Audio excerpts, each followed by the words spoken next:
All right, folks, you're going to have to hold on to your hats today.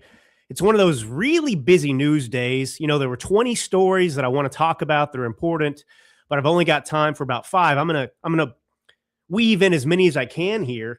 And don't worry, you're in good hands. I will focus on those stories that are pertinent right now today.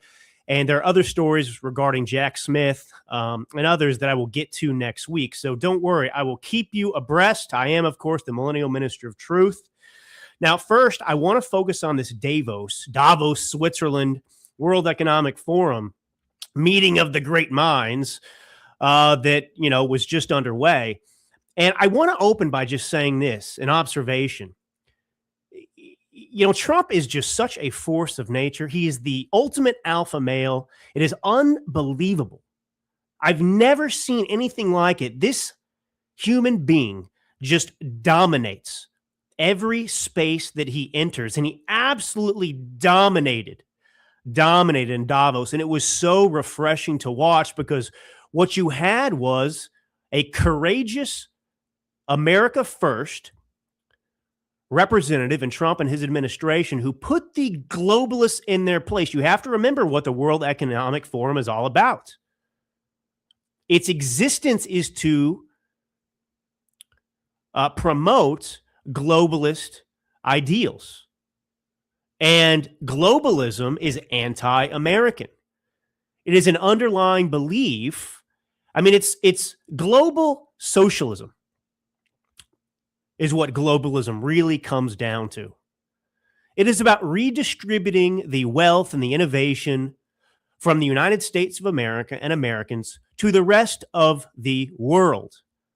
And the effect of that is to hurt America and bring us down a peg or 2 or 10, and to uplift other nations that are going to exploit us. And Gavin Newsom, I think his presidential ambitions ended in Davos personally. Some people don't like that. They really want to make sure he's the nominee because they think that he's the easiest guy to beat, and that may very well be true. But he humiliated himself. And he did it to himself. I've got some clips I want to play that, but first I just want to play Donald Trump, one of my favorite clips of the president from Davos, which just, you've got to celebrate. I love this man. Listen to this. To embrace the possibilities of tomorrow, we must reject the perennial prophets of doom and their predictions of the apocalypse. They are the heirs of yesterday's foolish fortune tellers, and I have them, and you have them, and we all have them. And they want to see us do badly, but we don't let that happen. They predicted an overpopulation crisis in the 1960s, mass starvation in the 70s, and an end of oil in the 1990s. These alarmists always demand the same thing: absolute power to dominate, transform, and control every aspect of our lives. We will never let radical socialists destroy our economy, wreck our country, or eradicate our liberty. America will always be the proud, strong, and unyielding bastion of freedom. That is the perfect, concise 54-second rebuttal to the World Economic Forum and the socialists around the world and in this very country and the cabal of globalists.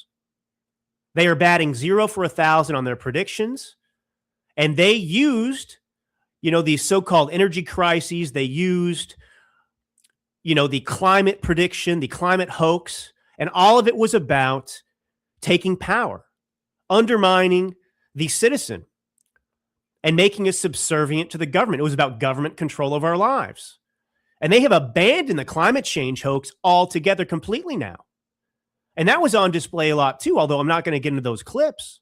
But it was astounding to listen to people who pushed the climate hoax for decades show up and basically admit that they were lying to us.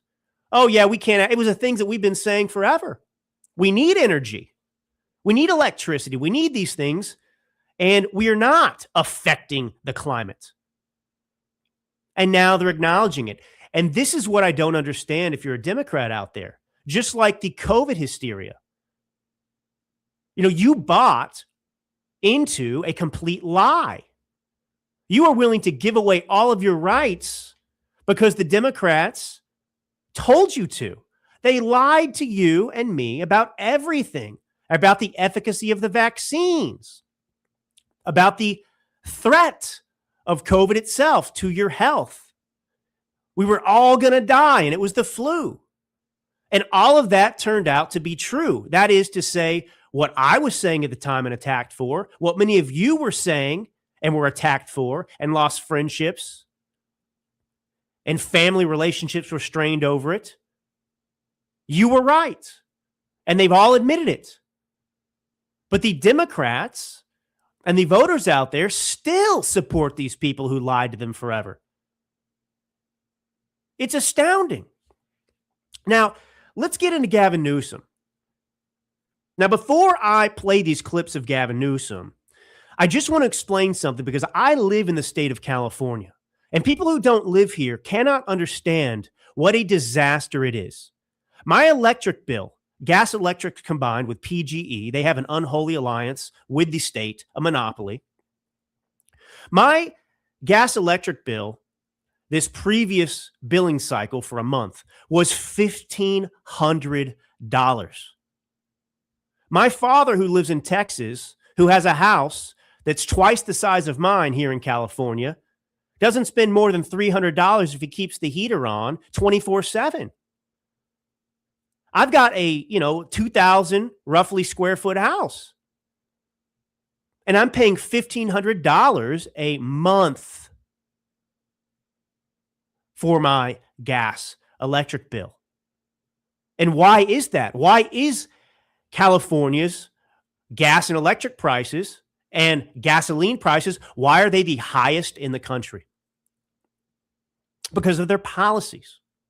That's why. How does that help the middle class or anyone, frankly? They could change that in an instant, but they don't. That's Gavin Newsom. Now, California, you may not realize, accounts for 25% of the homeless population in the entire country. And since Gavin Newsom became governor in 2019, remember, he's on the last leg of his governorship right now. He can't run again. He's not running. This is the last leg this year. But since he became governor in 2019, California has spent $27 billion on these homeless programs. And yet the homeless population under Gavin Newsom has grown by 20,000 people, not declined. And at the very same time that the homeless population is expanding by 20,000, California has suffered a net domestic population loss, actually every year since 2020. This is the first sustained population decline in California's state history. So you've got people leaving the state, and yet the homeless population is increasing by 20,000. It's unbelievable. California ranks last in the nation for affordability and for opportunity. We have the highest poverty rate in the United States when you adjust for cost of living. It's just a complete disaster. Home ownership is completely out of reach for young families in this state. It's 2.5 times the national average, the home price is here in California. The median home price in California, do you know what it is? It's $850,000. So Californians need well over $200,000 a year just to get a mortgage to buy a modest home. And this is a state where the median household income is barely $90,000. So you got two people working and they're only making $90,000 a year. They can't buy a home in California. California spends more, per pupil. They have lavish spending on public education. Where do you think the education system, K through 12, ranks in this country? 37th out of 50. And yet Newsom's out there, and his only talking point is, we're the 5th largest economy in the world. Well, how long is that going to last, Gavin? You've got billionaires and other high-income people in this state that are fleeing in record numbers, hence the population decline. Sacramento's over here flirting with a one-time billionaire tax, 5%. You think that that's going to keep you the fifth largest economy? What's that going to do? What's the real world consequence of that, Gavin? People are going to flee. But Gavin Newsom could care less. He boards a jet and he flies over to the Swiss Alps to attend the World Economic Forum in Davos. While this state is in the disrepair that it's currently in, he takes a pause from his lucrative podcasting career while he's governor, and he goes over to Davos and lectures about how terrible Trump is. And what was amazing is, while this is happening, while Gavin Newsom is spitting his, basically all Gavin Newsom did was he took his little routine he's been practicing here and he delivered it for a foreign audience. He had his legs crossed like he's got a vagina. He had his hand gestures, his anger in his voice. All of that was present. It was the same thing. But he did it before a bunch of socialists that are going to agree with him, at least as it pertains to, the cabal of European elites.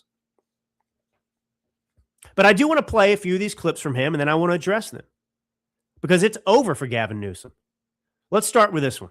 Do you think that your party went too far or that you went too far? And I think, for instance, in extending Medi-Cal to the California healthcare program to undocumented immigrants. Do you... Well, two different I guess questions. On the big picture and the small picture, do you feel like you went too far? Two different questions. Do I believe in universal health care? Yes, regardless of pre-existing conditions, ability to pay, and your status. I campaigned on that, and we delivered on that. And I'm proud of that. We're one of 16 states to provide care to people regardless of their immigration status. Okay. You've had Democrats and their propagandists in the media insisting that it was not true that illegals were getting Medicaid. That is to say, taxpayer-funded health care. They've insisted that that's not a real thing. And here at the World Economic Forum, it's delicious. You have Gavin Newsom bragging about the fact that he's one of 16 states, Democrat states, that gives illegals health care. So he's admitting it.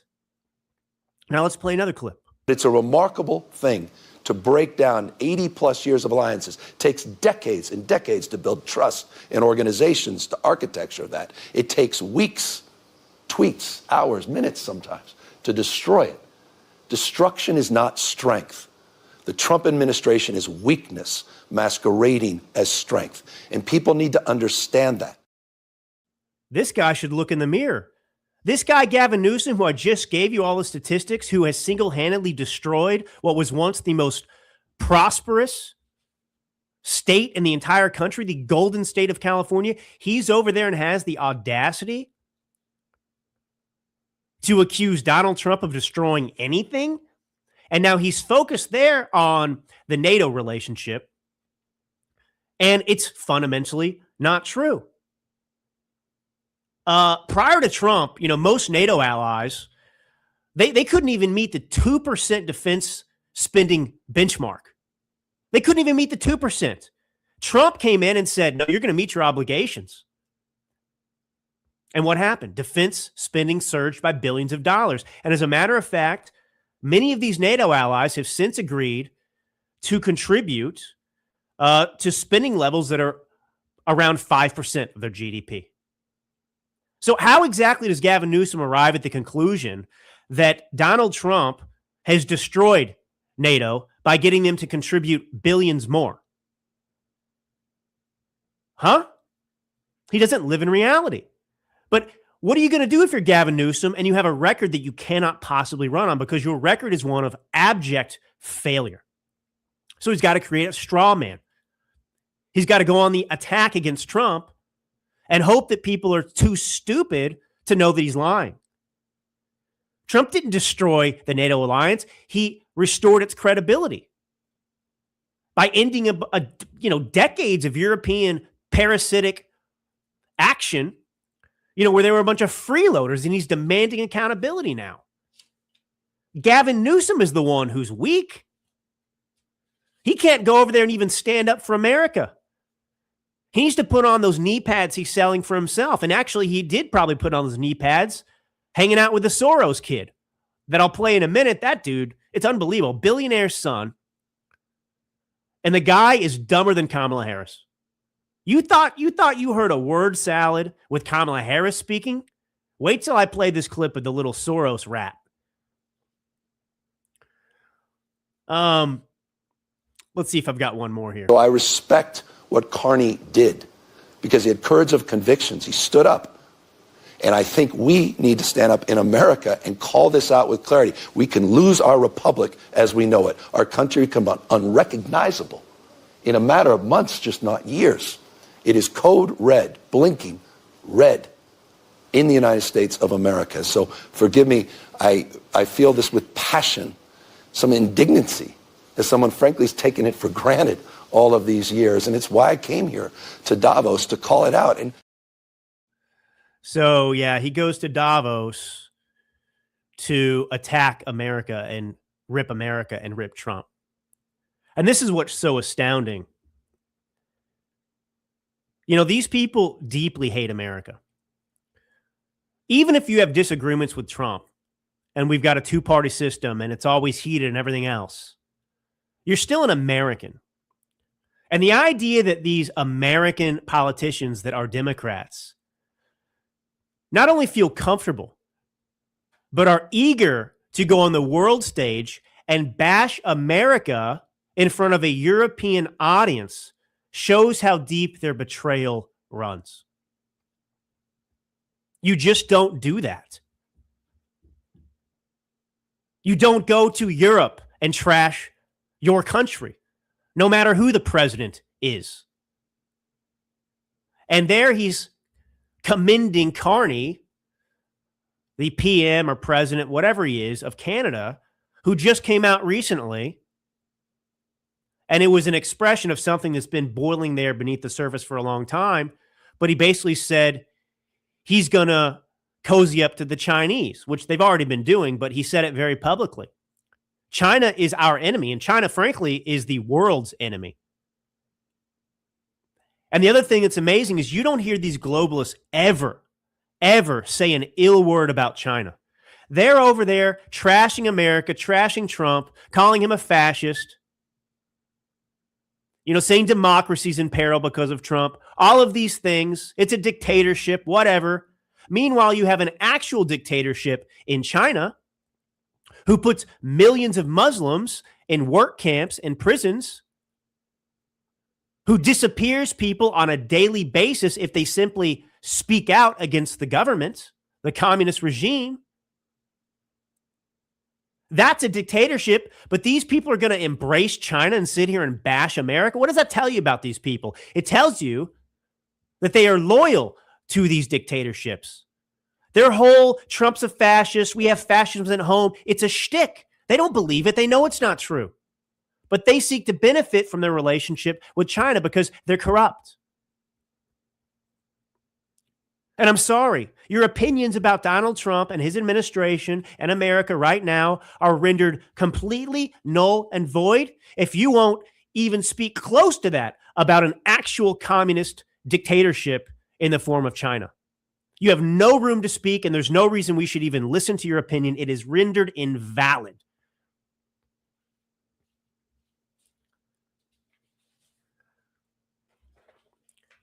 And while they're out there trashing America, Democrat politicians, Gavin Newsom, it was incredible because at the same time they're doing that, news is coming out about the economy, about crime under the Trump administration, thanks to the Trump administration, that proves definitively that these people are liars and frauds. Axios just reported the lowest murder rate since 1900, down 20% since 2024. The lowest murder rate since 1900. That's pretty good. Now, Axios didn't give Trump any credit, obviously. They just reported on it like it just happened magically. And at the same time, we got news that the U.S. economy outperformed forecasts. They revised the economic numbers upwards to 4.4%. Now, I remember I was living in New York City, I think at the time. This was 2010. And remember, we were just trying to come out of the Great Recession. Things were very, very bleak. I had just come out of college. And thankfully, at the time, I was pursuing a career as an actor in Manhattan because my job prospects were already bleak. So it didn't do much to me mentally because I already knew I was in for a hard time. But President Obama told Americans in 2010 that Americans should accept that the new normal for GDP growth was 2%. And Donald Trump doubled it and then some, 4.4%. Listen to this clip.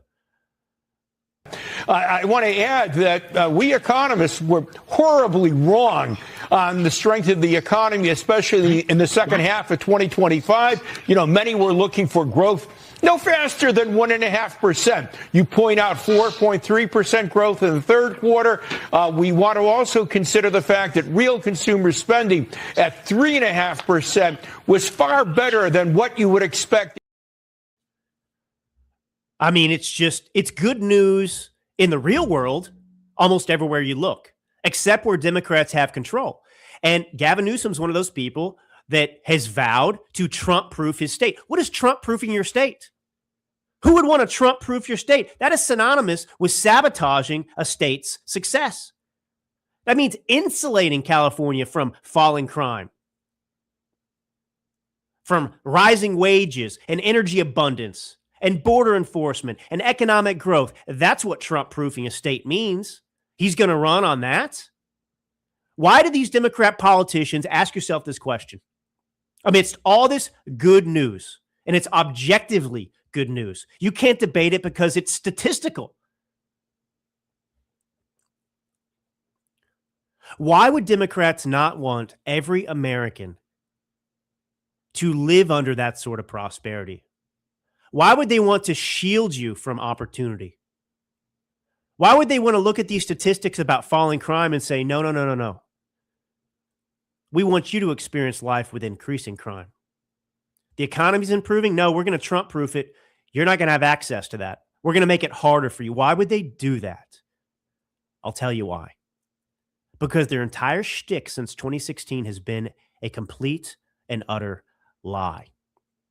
In fact, the entire belief system of the left and all of their policies are built on lies. The Democrat Party, a socialist party, they can only invite ruin upon your home. And everywhere they go and everywhere they implement their policies, like in California, where they only have Democrats doing everything, you get the statistics I gave you. Dead last in the country, almost everywhere you look. And they don't want Americans to equate their policies and their ideology with those effects. So they need a boogeyman. Donald Trump's the reason for it, not me. Meanwhile, these Democrats are saying, we're going to actually protect you from the best effects of the Trump administration and policies. You see, Democrats cannot have Americans wake up and realize that the Trump administration is working for the American people. They cannot tolerate that happening because it will end their political careers. That's why they do this. That's why they're fighting so hard against ICE to villainize and demonize and dehumanize them rather than the illegal criminals who are here. They need destruction so that they can project onto the political opposition and blame them for it, and then promote policies to reinforce their control. It's a sick, sick game, and I hope you wake up to how they function. Create a crisis, blame your opponents, and then present to the same gullible voters a singular option that is ultimately going to make the problem worse. It's a vicious cycle, and you cannot escape it with Democrat politicians. You have got to get away from the Democrat Party. You've got to get away from them. Wake up, people. Wake up out there. Wake your friends up. Wake your neighbors up. Wake your family up.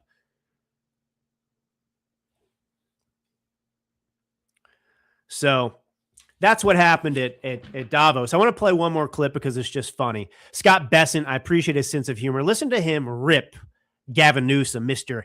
I'm handing out knee pads and selling knee pads because, everyone's on their knees with Trump. Listen to this. I think Gavin Newsom may be cracking up with some of these things he's saying. I think he may be in over his hairdo. And being on the national stage is very different than being governor of California with no signature achievements. But to say strange things like President Trump is the Tyrannosaurus Rex, what the hell does that mean? I could say Gavin Newsom is a brontosaurus with a brain the size of a walnut. And if he brought the knee pads, maybe that was for his meeting with Alex Soros. I don't know.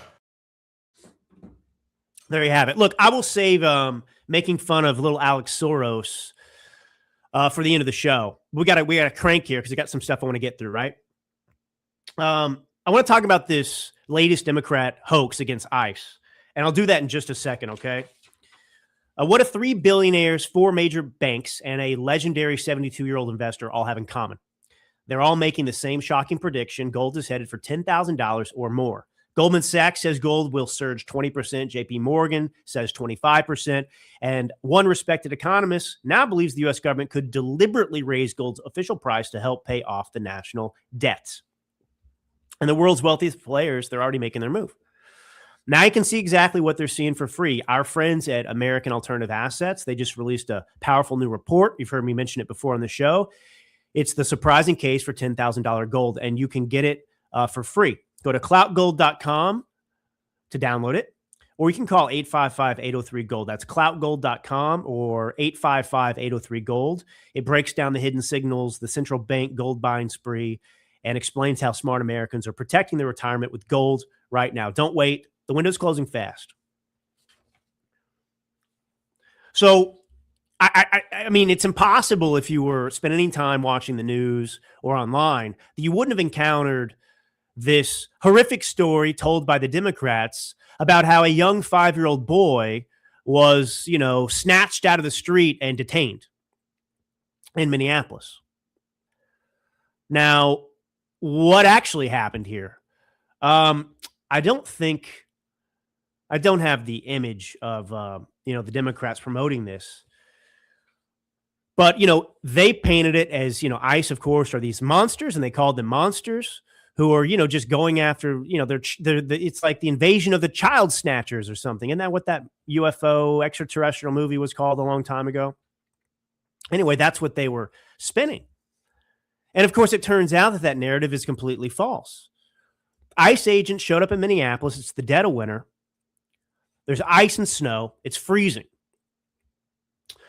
They were there to arrest an illegal alien from Ecuador, which is their job. And as they approached the car that was in front of the person's house, wherever they lived, apartment, whatever it was, the illegal alien got out of the car and ran. In other words, he abandoned his 5-year-old son in the car. What kind of person does this? Is this somebody who's thinking at all about his son? ICE is coming. Okay, I'll leave my son. That's what happened. So the story falls apart immediately. And the Democrats used one image of ICE agents standing behind the 5-year-old boy by the car in the freezing cold, a snapshot of the entire scene, right? And they point to that, I guess. I don't know what they're trying to do. I guess their suggestion is that ICE is trying to freeze this kid, just having him stand out there in the cold. And that's not what happened. Now, ICE tried to take the kid indoors. They wanted to see if a parent was available to take care of him. They weren't trying to detain the kid. And the Democrats said they were using the kid as bait. No, they wanted to get him with a parent. And the mother, I guess, was inside the home, and she refused to open the door for ICE. She refused to let the kid come in the house. And so these ICE agents actually took the kid, they got him food, they played music for him, they kept him warm. They did what his parents refused to do for him. The ICE agents are heroes, and the parents, the illegal aliens, of course, who are already criminals, are garbage human beings. That's the story. But the left has to invert reality, invert morality again, because they are on a crusade to sell this narrative for a political policy objective to get rid of ICE because they need illegals to stay in this country. They need crime. Remember this, folks. If you take nothing else from this show, remember this. The lifeblood of the Democrat Party is disaster. Without disaster, they have nothing to run on. And this is why if Trump can be successful, the Democrat Party is done, because they won't have anything to do anymore. But that's their entire agenda. So anyway, that's what happened there. I want you to listen to Eric Swalwell here, though. He was on CNN. He's not a bright person, obviously. He looks like he's the product. He's inbred. That's what he looks like to me, as I've said on the show before. Inbred Eric.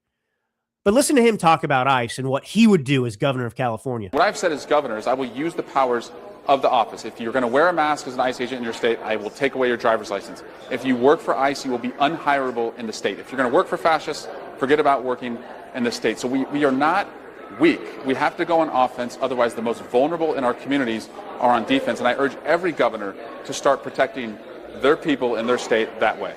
Do you think every ICE agent on the streets is a fascist?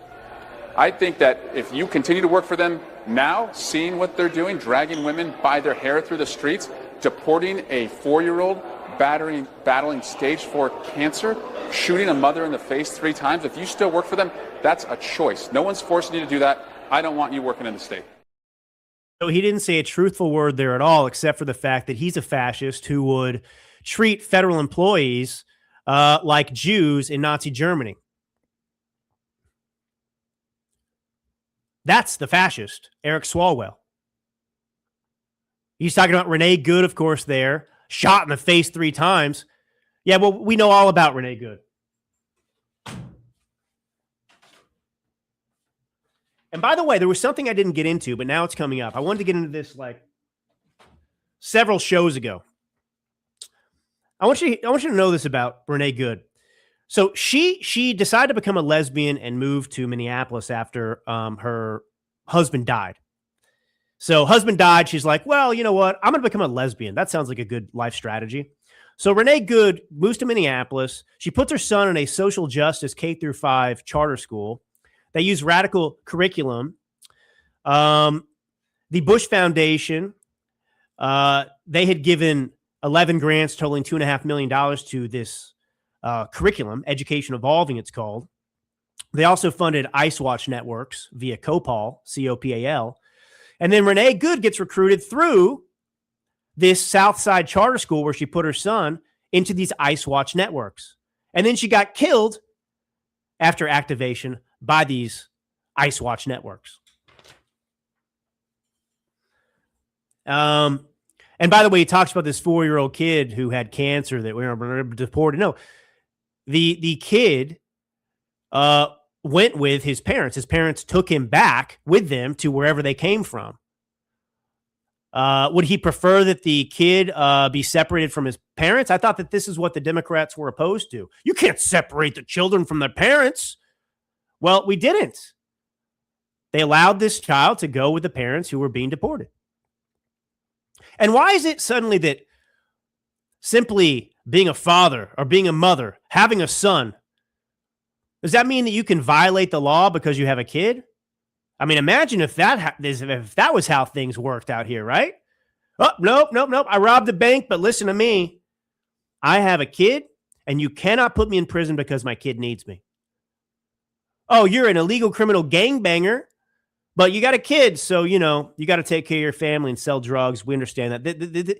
This is the logic of them, which is illogic. There's no logic whatsoever. And I would say, again, these Democrats, every time you have some mass shooting, they say it's the gun, right? If there were no guns, there would be no gun deaths. Well, where's that logic when it applies to illegals? We've got many thousands of Americans who have been killed or raped by illegals. If there were no illegals in this country, guess what? You wouldn't have those deaths. You wouldn't have those rapes. Laken Riley, who Joe Biden called Lincoln Riley, Laken Riley would be alive if Joe Biden hadn't allowed illegals into this country and then flown them to their destination of choice.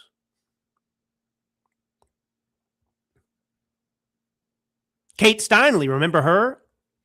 Who was killed on the pier in San Francisco by an illegal? She would still be alive, and a father and mother would still have their beautiful daughter if there weren't illegals here. So you know what? If it saves one life, right? Got to get rid of all the illegals. Got to get rid of all the illegals. All right. You know, this may be unpopular with some of you, but obviously I don't care. I'm not a fan of Thomas Massie, never have been. I think that he's a fraud, a grandstander, and he's condescending and arrogant, and I'm just not a fan. But I want to lay out for you, you know, if you say, Drew, you're awful, you know, Thomas Massie's the best thing that ever happened. He's the only true guy. You know, we love him like we love traitor Marjorie Taylor Greene. That's fine. Well, listen to me tell you this story. So Thomas Massie, this is actually written by Colin Anderson. This is actually from last year, October 16th, 2025. It's from the Washington Free Beacon. Now, Massie is very much, he likes to speak out against Israel. He doesn't like Israel. You know, and many people chalk that up to, you know, he's really, truly America first. He doesn't, you know, want Jews to do X, Y, Z. And that's where that's coming from. It's just pure motives, right? This guy's not bought and paid for. Everyone else is. Well, let me just read some of this to you. The headline is Strange Bedfellows Meet the Pack Working to Reelect Thomas Massie and Partnering with the DSA to Fight ICE. Oh, interesting. You mean an organization that is anti-ICE is partnering with Massie to help reelect him? Interesting story, huh? So remember, this is October 16th, 2025. The embattled Kentucky congressman traveled to Pennsylvania to meet with IPAC around the time its founder wrote his campaign a check. Earlier this year in June, so this would be last June, Integrity Political Action Committee announced a new coalition with the Democratic Socialists of America aimed at fighting ICE's crackdown on immigration violations. 2 months later, an unlikely figure traveled to the area to meet with IPAC's leaders, Representative Thomas Massie, the man who describes himself as Kentucky's most conservative congressman. My, why would Thomas Massie take a meeting with a political action committee that has announced a coalition with the Democrat Socialists of America that are aimed at fighting ICE? I thought that Massie supported deportation because he's a libertarian, America first. Here's a social media post that I'm referring to.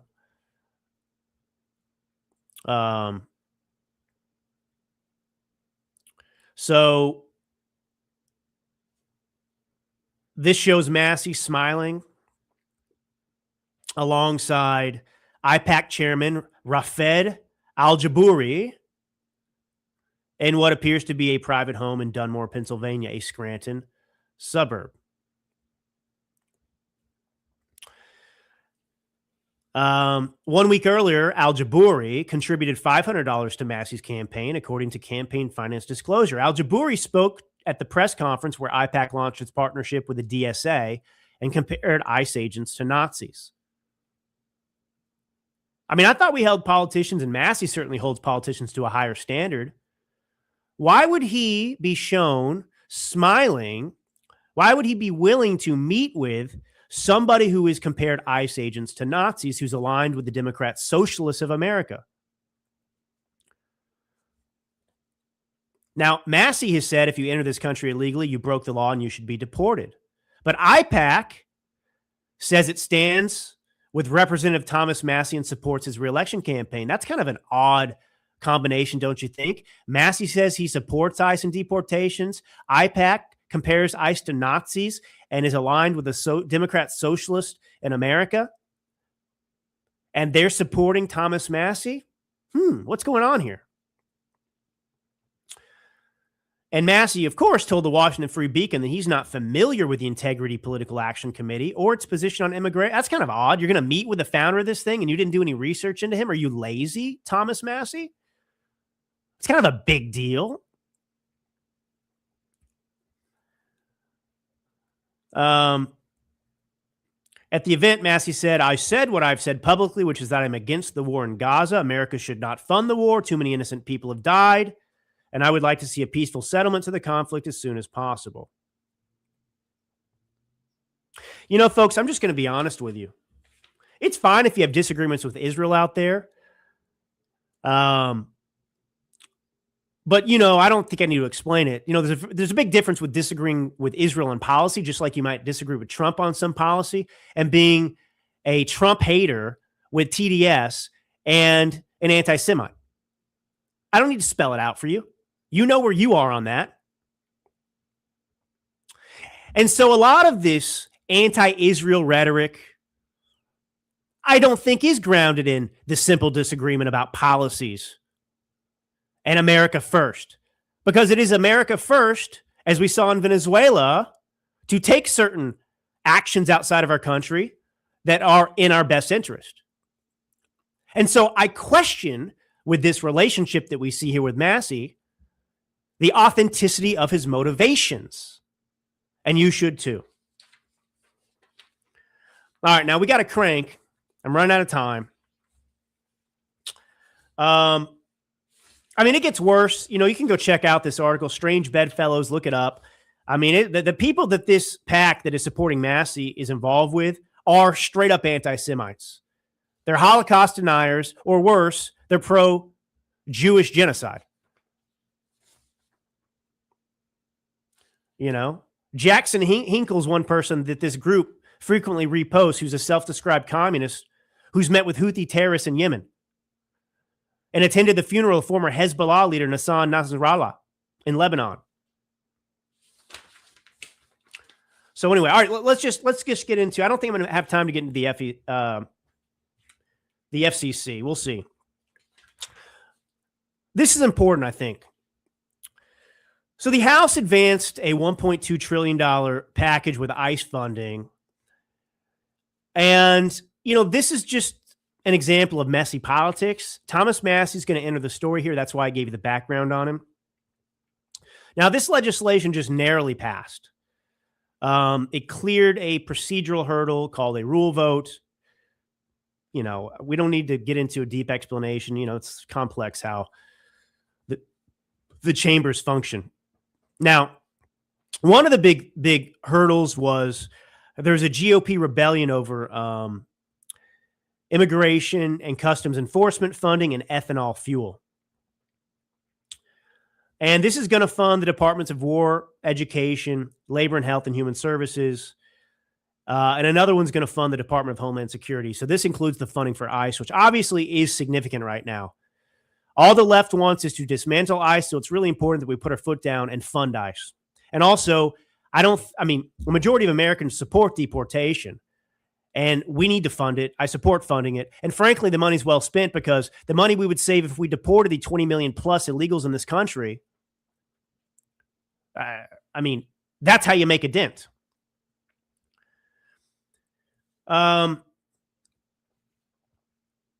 So one of the contentions with this bill, like I said, it passed. But one of the problems was Midwestern Republicans, they threatened to sink the rule vote if the spending bills didn't include a provision allowing a year-round sales of ethanol fuel called E15. Now, I hate ethanol. This needs to be taken out of the cars. This has been in place for too long. But the problem is you've got entire groups now and lobbyists, you know, who want this because they make money off of it, right? Ethanol comes from corn. We're not eating all the corn. It's going into ethanol, which isn't useful. And frankly, it's counterproductive to our vehicles. So I hate this, but am I going to sink? So anyway, these people fought to get, year-round sales of ethanol fuel. I don't like it, but I'm a political realist, and it's about ultimately moving the ball forward. And so whatever, that's what they fought about, and they got it in the bill. Now, there was another issue. Now, Democrats weren't going to support this unless, that they wanted ICE to be required to wear body cams and to undergo additional training about interaction with the public. So Republicans said, okay, we'll do that. All right. I mean, you've got to compromise. We have a slim majority. We don't have an option. So that's a very, very minimal concession to make to Democrats, I think. Now,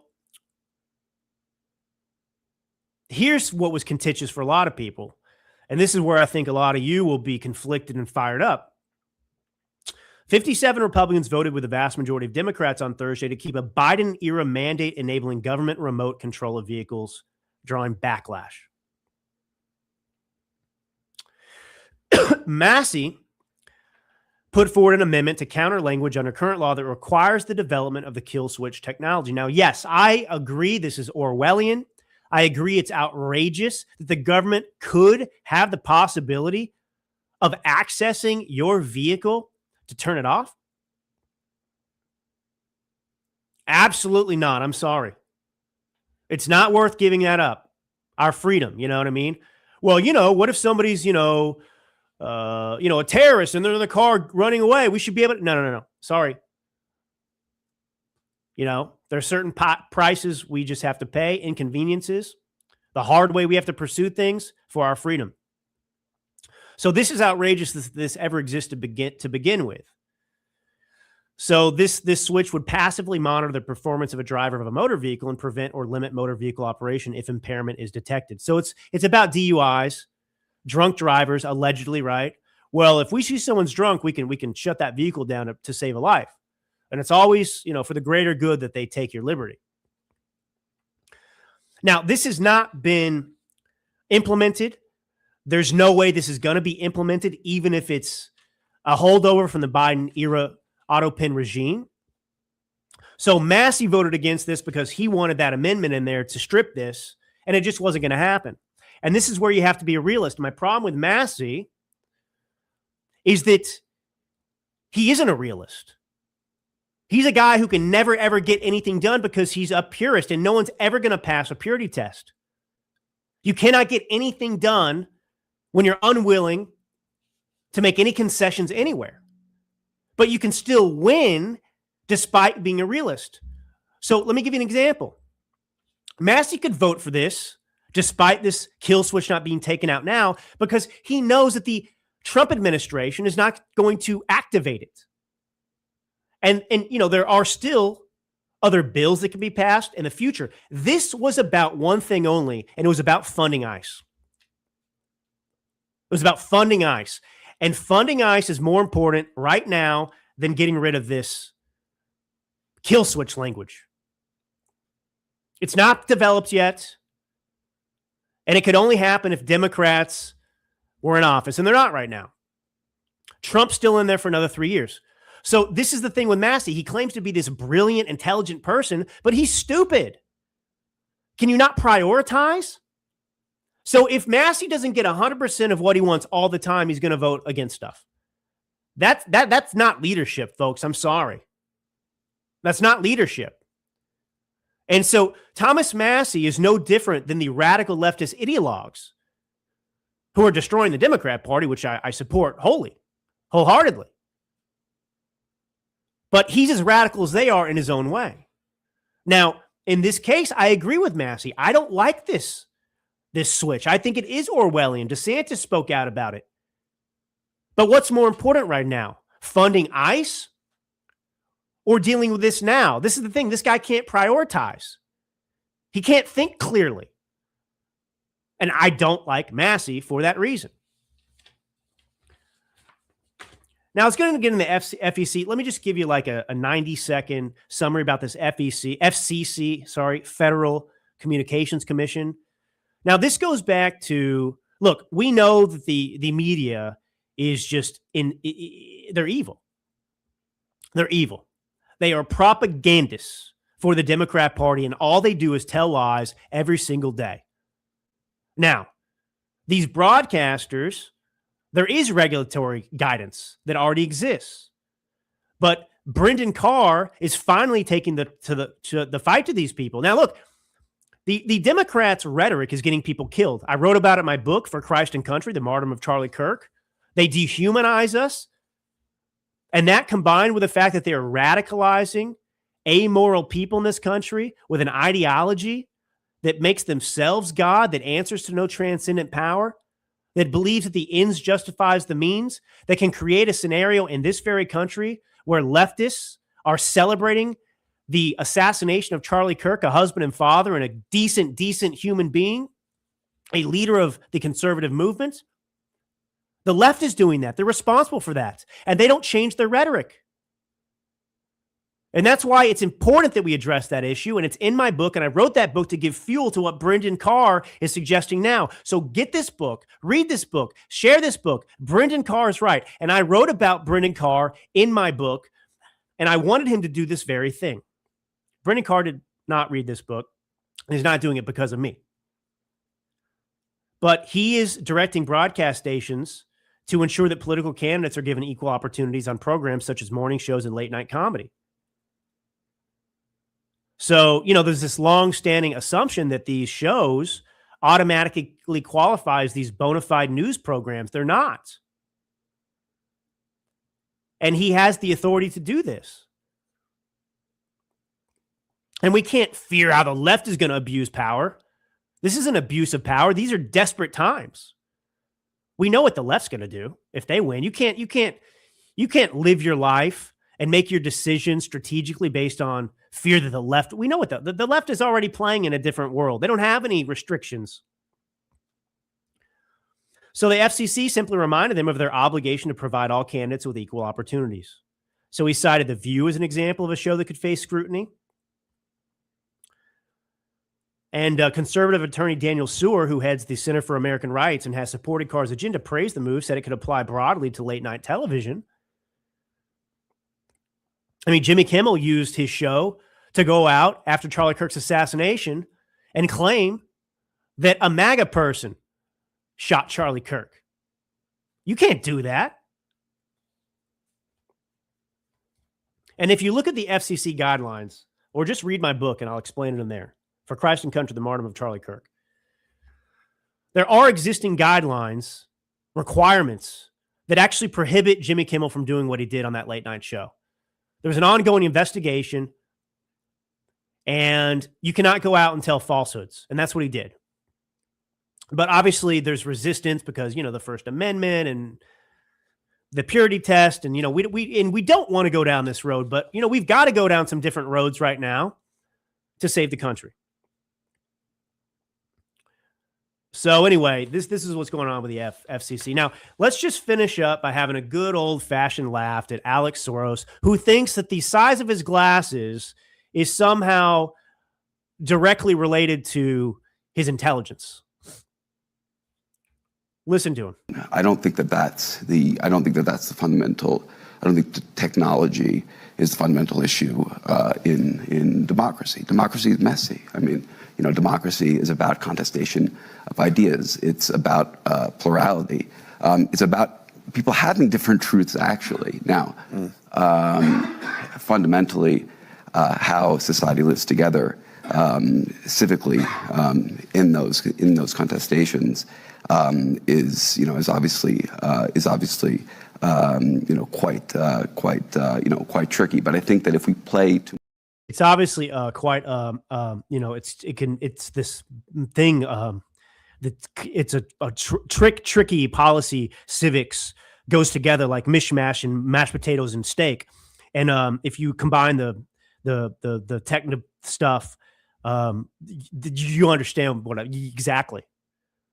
This is one of the stupidest people I've ever heard speak in my life, and this is what I'm talking about. These spoiled little elitists This guy naturally was born with a low IQ. It's probably not his fault that he's a stupid. I'm sure he got the best education that his billionaire, Jew-hating, pro-Nazi who turned in Jews could get.